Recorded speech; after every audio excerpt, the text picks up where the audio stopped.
Hello' বন্ধুসকল, আজি মই আপোনালোকক ক'ম ভিডিঅ' ৱালপেপাৰ কেনেকৈ মোবাইল স্ক্ৰীণত লগাব। বলক ভিডিঅ'টো আৰম্ভ কৰোঁ। প্ৰথমতে আপুনি প্লে ষ্টৰৰ পৰা GHG নামৰ এপ্লিকেশ্যনটো ডাউনলোড কৰি ল'ব। তাৰপিছত অ'পেন কৰিব। অ'পেন কৰাৰ পিছত এনেকৈ আহিব ভিডিঅ' ৱালপেপাৰ। এই ভিডিঅ' ৱালপেপাৰটোত ক্লিক কৰিব। তাৰপিছত এনেকৈ আহিব। এনেকৈ অহাৰ পিছত এইবিলাক বহুতো ভিডিঅ' ৱালপেপাৰ, মই এইখন লগাম, সেইটোত ক্লিক কৰিব। তাৰপিছত এনেকৈ ডাউনলোড অপশ্যন এটা আছে, ডাউনলোড অপশ্যনটোত ক্লিক কৰিব। ক্লিক কৰাৰ পিছত এনেকৈ দুটা অপশ্যন আহিব। প্ৰথমৰ এই অপশ্যনটোত ক্লিক কৰিব। তাৰপিছত অলপ লোডিং হ'ব।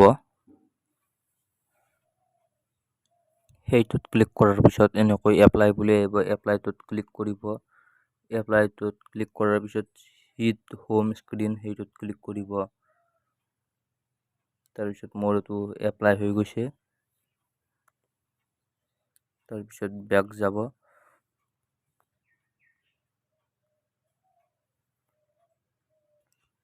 তাৰপিছত মোৰ ইয়াতে দেখিছে মোৰ সেইখন ভিডিঅ' ৱালপেপাৰ ডাউনলোড হৈ গৈছে।